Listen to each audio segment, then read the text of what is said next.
lavorano per togliere terreno e pessoas all'OPG. que concretamente há tanto tempo já trabalham para tirar o terreno dos hospitais psiquiátricos judiciários. Queste due cose, il lavoro teorico e il lavoro pratico, sono appunto cominciate negli anni 70. Então, essas duas coisas, o trabalho teórico e o prático, começaram, como eu dizia, nos anos 70. Negli anni 70 in Italia, voi sapete, c'era la Franco Basaglia a Trieste e tutto il grande movimento che in tante città, insomma almeno una dozzina di città, cercava di aprire gli ospedali psiquiatrici normali. Nos anos 70, como vocês sabem, tinha o Franco Basaglia em Trieste e também uma outra dúzia de cidades que tentavam abrir os hospitais psiquiátricos judiciários. In quegli anni sono successi due fatti che ancora sono nel dibattito, che fanno ancora parte del dibattito attuale. Naquela época aconteceram dois fatos que ainda fazem parte do debate atual. Uno accade nel 1975. Um deles acontece em 1975. Una donna, Antonia Bernardini, Uma mulher chamada Antonia Bernardini muore nell'ospedale psichiatrico giudiziario di Pozzuoli, bruciata viva perché è legata al letto di contenzione. Morreu no hospital psiquiátrico da cidade de Pozzuoli, perto de Nápoles, e ela morreu queimada viva, porque ela estava amarrada numa cama no leito do hospital psiquiátrico. Questa signora aveva litigato nella stazione centrale di Roma con un carabiniere in borghese. Essa senhora, ela tinha brigado com um policial na estação central de Roma, com um policial que estava apaisando. Per questa lite lei viene prima messa in prigione per un giorno. Por causa dessa briga, primeiro, ela foi colocada numa prisão durante um dia.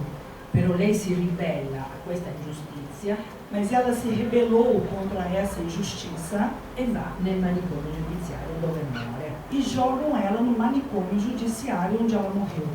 Per noi, da allora ma fino ad oggi, questa storia rappresenta uno dei due problemi più gravi del manicomio giudiziario. Então, para nós, até hoje, essa história representa um dos dois maiores problemas dos manicômios judiciários. Il fatto cioè che nella gran maggioranza, o fato che na grande maioria significa 70-80%, e essa maioria estamos dizendo de 80-70%, le persone sono autori di reati minimi. As pessoas são autores, cometeram crimes mínimos. Di pericolosità sociale quasi inesistente. De periculosidade social quase irrelevante, inexistente. Per queste persone il manicomio giudiziario si rivela peggiore della prigione. Para estas pessoas, o manicômio judiciário, ele se revela pior que a prisão. Sia perché rimangono più a lungo di quanto sarebbero stati se fossero andati in prigione. Primeiramente porque demoram mais tempo lá do que demorariam se tivessem ido para a prisão. Sia perché il manicomio giudiziario è, come diceva Franco Basaglia, somma le cose peggiori del carcere con le cose peggiori del manicomio. Seja também porque o manicômio judiciário ele soma as coisas piores do cárcere, da prisão, com as coisas piores de um manicômio. E quindi le persone che sono socialmente più deboli, più fragili, então as pessoas que são socialmente mais fracas, mais frágeis, vengono distrutte dal manicomio giudiziario. São destruídas por um manicômio judiciário. Negli anni 70, poco dopo la morte di Antonia Bernardini, scoppia in Italia un altro scandalo. Nos anos 70, pouco depois da morte de Antonia Bernardini, explode na Itália um outro escândalo, che dura qualche anno. Que durou alguns anos. Si scopre cioè che in tre dei manicomi giudiziari, due di Napoli, quello in Sicilia, se descobre que em 2 manicômios judiciários, 2 localizados em Nápoles e um localizado na Sicília, erano internati un gran numero, 20-30 persone, che avevano commesso reati gravissimi. estavam internados um grande número, cerca de 20, 30 pessoas, que tinham cometido crimes gravíssimos. Sequestri di persona, pluriomicidi, Sequestro de pessoas, pluriomicídio, estorsioni, extorsão, e che erano membri delle grandi organizzazioni criminali che voi sapete che abbiamo in Italia, mafia, camorra, eccetera. que eram membros das grandes organizações criminais que vocês sabem que temos na Itália, como a máfia, como a camorra, etc. Queste persone avevano pagato degli psichiatri, Estas pessoas pagaram psiquiatras, ma non psichiatri stupidi, anonimi, professori di università di Roma, mas não di Milano, psiquiatras desconhecidos, pagaram psiquiatras famosos das universidades de Roma e Milão, che fecero delle perizie che dicevano che queste persone avevano commesso i loro reati in condizioni di incapacità di intendere e di volere. que realizaram perícias onde se dizia que essas pessoas cometeram os crimes dentro da incapacidade de querer e entender as pessoas. Per queste persone il manicomio giudiziario era il contrario che per Antonio Bernardini. Para esse tipo de criminoso, o manicômio judiciário era o contrário do que foi para Antônia Bernardini.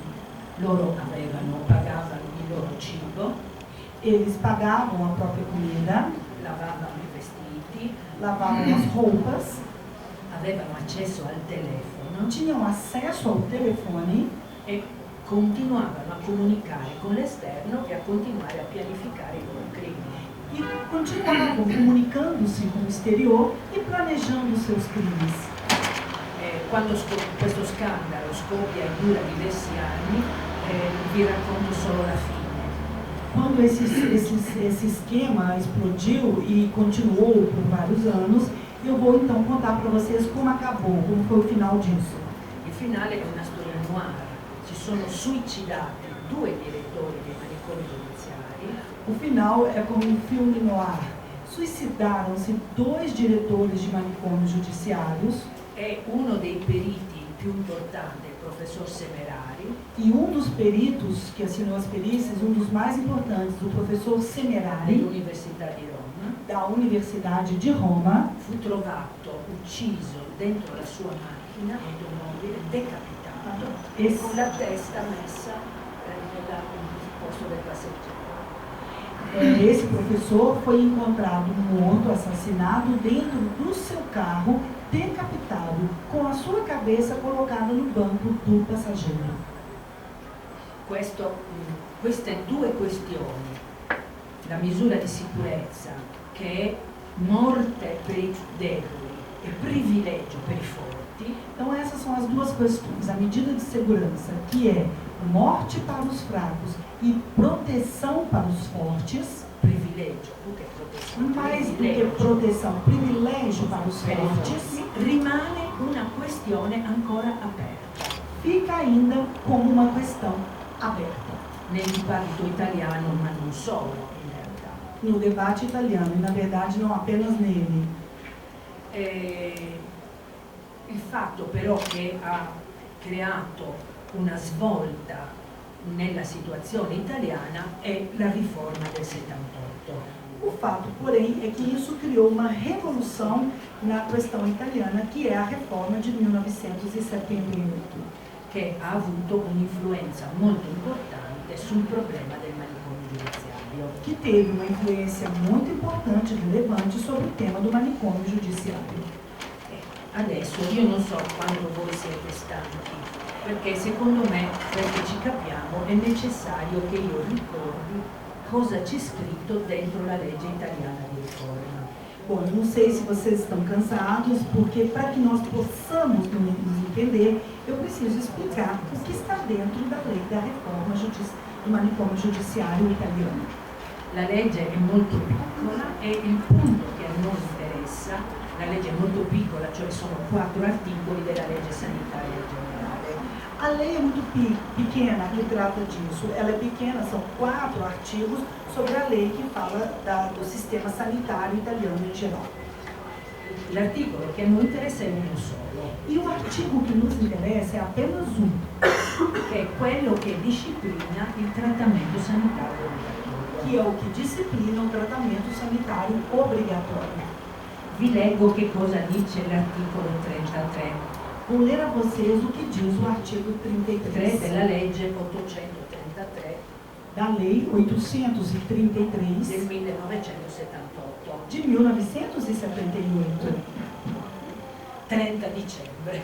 30 di dezembro, la data. No, perché dico questo? Perché noi la chiamiamo, questo però è giusto da dirlo, perché noi ora arriviamo e dobbiamo far parte anche gli altri. Nós estamos rindo aqui, queremos que vocês Perché noi in entendam. Italia la chiamiamo la legge 180, É porque na Itália nós chamamos essa lei de Lei 180, che è stata approvata il 13 maggio del 78. que foi aprovada em 13 de maio de 78.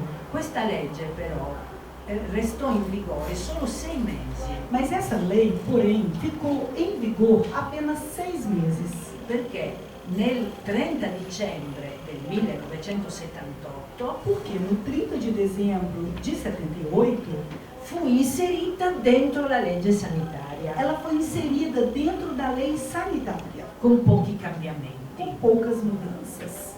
Quindi, però, siccome noi la diciamo legge 180, spesso negli altri paesi le persone cercano su internet la legge 180 e leggono il testo che è stato in vigore solo 6 mesi. Então, quando nós nos referimos à Lei 180, muitas pessoas em outros países vão entrar na internet e procurar e vão ler um texto que ficou em vigor apenas 6 meses.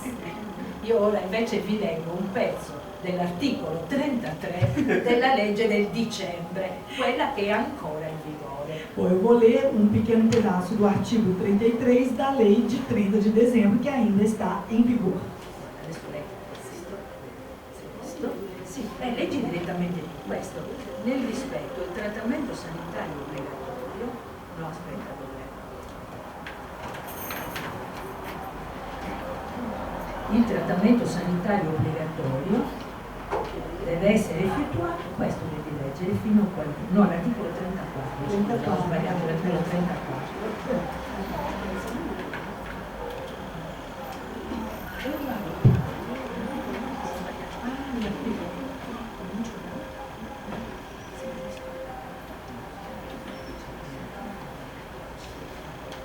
Minuto.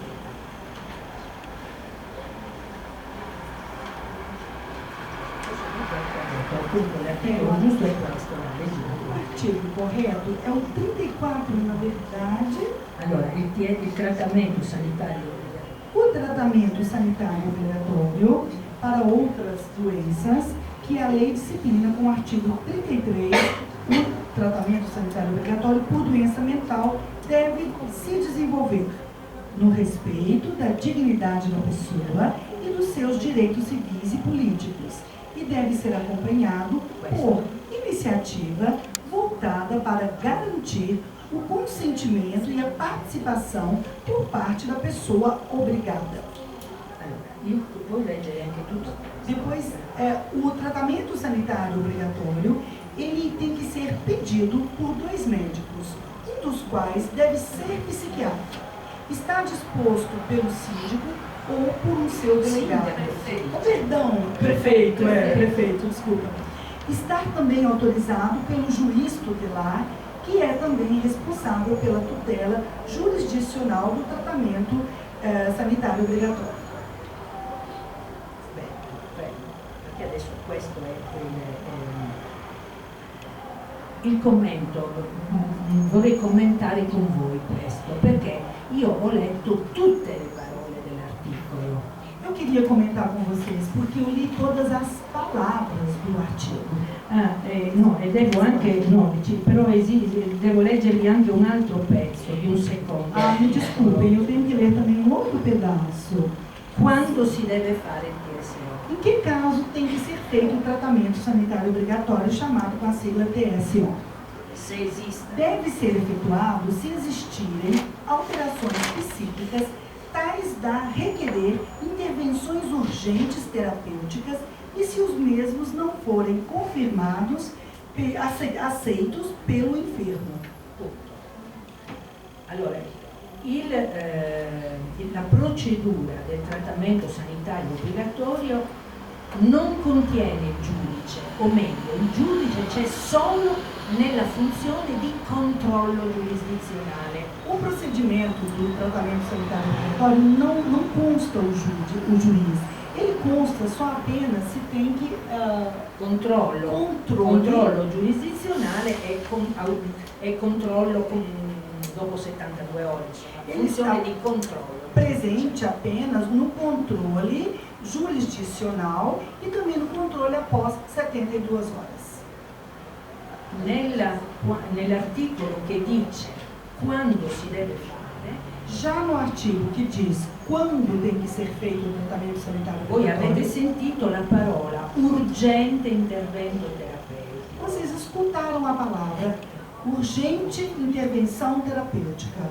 E quando c'è urgente bisogno di intervento e la persona non lo vuole. Quando existe uma urgente necessidade de intervenção e a pessoa não aceita, não Come quer. vedete non c'è la parola pericolosità sociale. Como vocês estão vendo, no artigo não existe a palavra periculosidade social.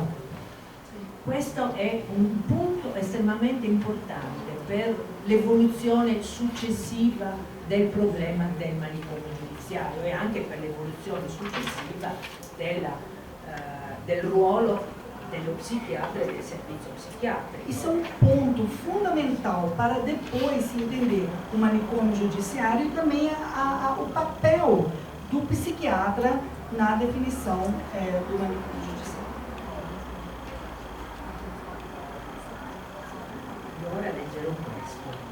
Agora eu vou ler para vocês. Perché ho fatto alcuni commenti puntuali a questo. Allora, la prima conseguenza è... Eu fiz alguns comentários pontuais. Então, a primeira consequência é o fato que uma pessoa doente de mente, doente mental, não aceite o tratamento psiquiátrico, não é em si só um indicador de periculosidade social. Non è più un indicatore... Não é mais por si só um indicador de periculosidade social.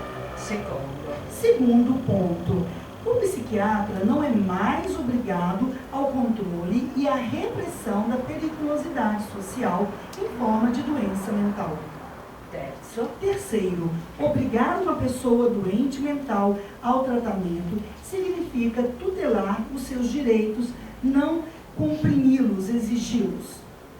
Un'ultima cosa, prima avevo letto l'articolo che dice bisogna, prima di fare il trattamento obbligatorio, bisogna discutere con la persona che lo rifiuta. Uma outra questão, eu disse que antes de fazer o tratamento sanitário obrigatório, é necessário discutir com a pessoa que o necessita.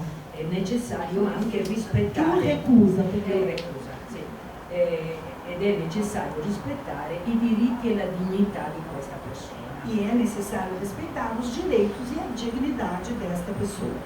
In conseguenza, il legislatore non pensa più che la persona malata di mente sia di per sé incapace. Então, nesse sentido, o legislador não pensa mais que a pessoa com doença mental não seja mais incapaz de decidir.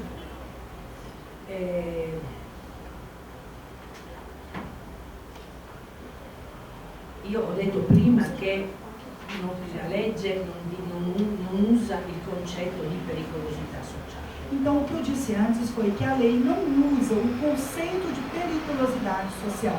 Naturalmente però può succedere che una persona con disturbo mentale pone anche un problema di pericolosità sociale. Mas, eventualmente, pode acontecer que uma pessoa com distúrbio mental coloque também a questão da periculosidade social. A me è capitato, per esempio, mi veniva in mente oggi, mentre leggevo questo, di partecipare in un periodo in cui facevo un lavoro di ricerca a Trieste. Eu me lembrei, quando eu li essas minhas anotações, de um período em que eu participava de um trabalho em Trieste, un lavoro di ricerca, perdão, um trabalho de pesquisa sul problema del trattamento sanitario obbligatorio. sobre o problema do tratamento sanitário obrigatório. Ho seguito una psichiatra Eu acompanhei uma psiquiatra che era stata chiamata que foi chamada dalla polizia pela polícia, perché un uomo si era barricato dentro in casa porque um homem ele se trancou em casa con sua moglie e 2 bambini. com sua esposa e 2 filhos. Loro aveva una pistola Ele tinha uma pistola, uma arma, e diceva che dovevano uccidersi tutti perché non si poteva vivere in questo mondo così terribile. e ele disse que todos ali dentro da casa tinham que morrer porque não se podia viver nesse mundo terrível. La polizia era stata chiamata dai vicini A perché da polizia? diversi giorni nessuno di loro usciva più di casa. A polícia foi chamada pelos vizinhos da casa porque já há alguns dias ninguém estava saindo da casa. E quando la polizia bussa alla porta, loro dicono: se voi entrate, lui dice: io uccido tutti perché non possiamo vivere. E quando a polícia chegou, bateram na porta e o homem respondeu gritando que se eles entrassem ele matava todo mundo porque eles não podiam mais viver. Ecco, in quella situazione polizia e psichiatri sono intervenuti insieme. Então, nessa situação, polícia e os psiquiatras interviram juntos.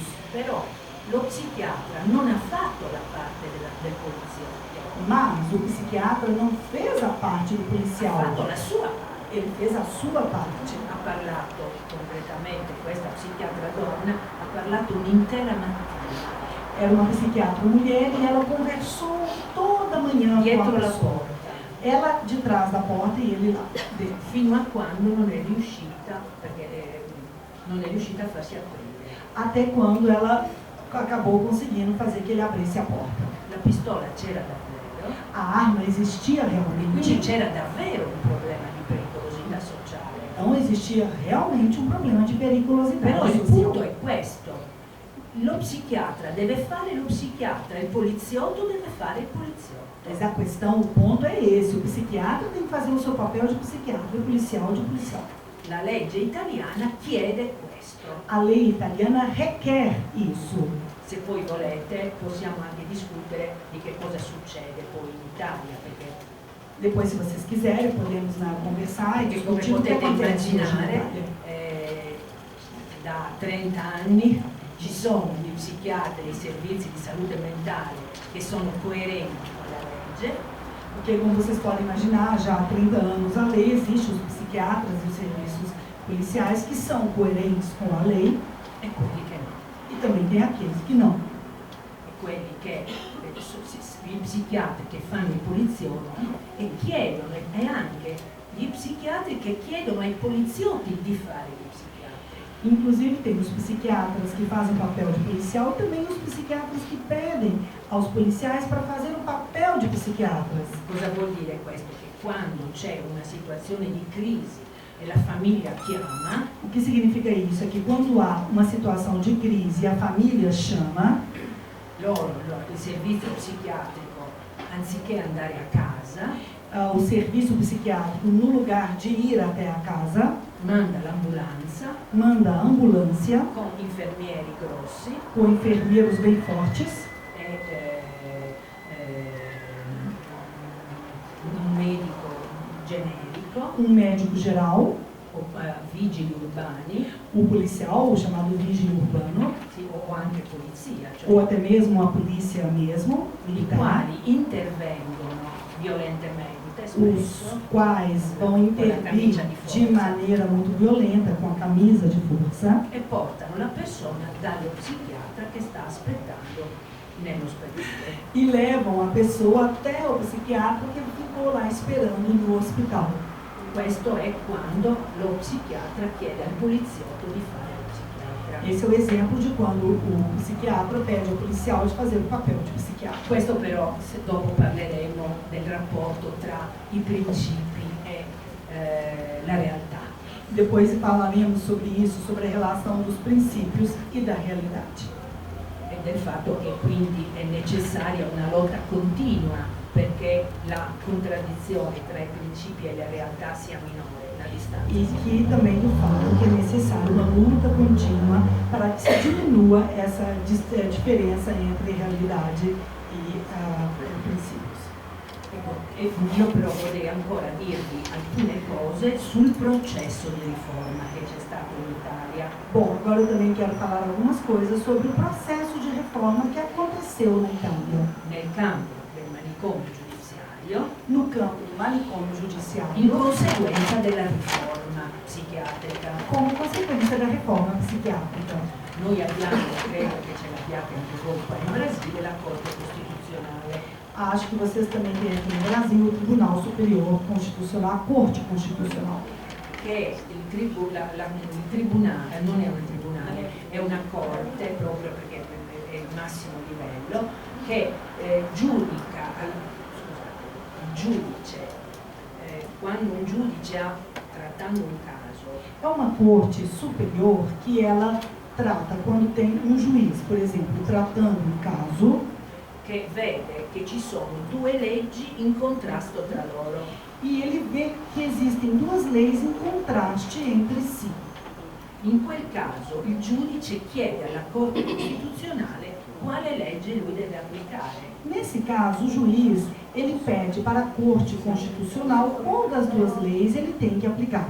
O Tribunal Superior, Supremo Tribunal. Allora, quando è stata approvata la legge 180, però è quella di dicembre, Quando foi aprovada a Lei 180 de dezembro, fu molto evidente, fu più forte, diciamo, la contraddizione tra questa legge e il codice penale nostro, che è il codice penale del 1932. ficou mais evidente a contradição com essa lei em relação ao nosso Código Penal, que era de 1932, do período fascista, Fatto dal giudice, col codice. feito pelo juiz na época Allora, i chamado Rocco. magistrati hanno fatto molte eccezioni di incostituzionalità, si chiamano, molte cause alla Corte Costituzionale. Os magistrados tiveram que fazer muitas ações de inconstitucionalidade, ou seja, muitas ações que chegavam no STJ deles. In 20 casi la Corte ha accolto queste domande e ha fatto delle sentenze. Em 20 casos, a STJ aceitou os pedidos e produziu sentenças. Naturalmente, queste non posso se volete possiamo parlare nel dettaglio anche di queste sentenze, però ve ne voglio solo citare due per farvi vedere che gran lavoro è stato fatto dalla Corte. Eu vou citar apenas duas, a gente pode até aprofundar se vocês quiserem, mas só para vocês verem o enorme trabalho que foi realizado pela Corte Perché Constitucional, la o Corte STJ. Costituzionale ha tolto molti mattoni, Porque o STJ deles foi retirando muitos pedaços do muro, muitos all'edificio tijolos, del codice penale. muitos tijolos do prédio do Código Penal. Per esempio, ha cancellato il pezzo di un articolo che impediva al giudice, al giudice di sospendere la misura di sicurezza prima della sua fine. Por exemplo, anulou algumas partes que impedia que o juiz suspendesse a medida de segurança antes do seu final. Perché nel nostro codice, io so che anche il vostro è così, il codice penale, è fissata la durata minima della misura di sicurezza. Porque no nosso código, eu sei que o de vocês também é determinada o tempo mínimo de duração da E medida de non quello segurança, massimo. mas não o máximo. Quindi per questo succedono alle persone deboli come la povera Antonia quello che noi abbiamo chiamato ergastolo bianco, cioè persone che stanno ergastolo bianco. É por isso que acontece com as pessoas mais frágeis, como a pobre Antônia, o que nós chamamos hoje de prisão perpétua branca, né, o ergástulo branco. La Corte Costituzionale ha detto no, perché la legge la legge 180 dimostra e disciplina la condizione del malato di mente come condizione transitoria. É porque o STJ então disse, a Lei 180, ela disciplina a condição do doente mental como uma condição transitória.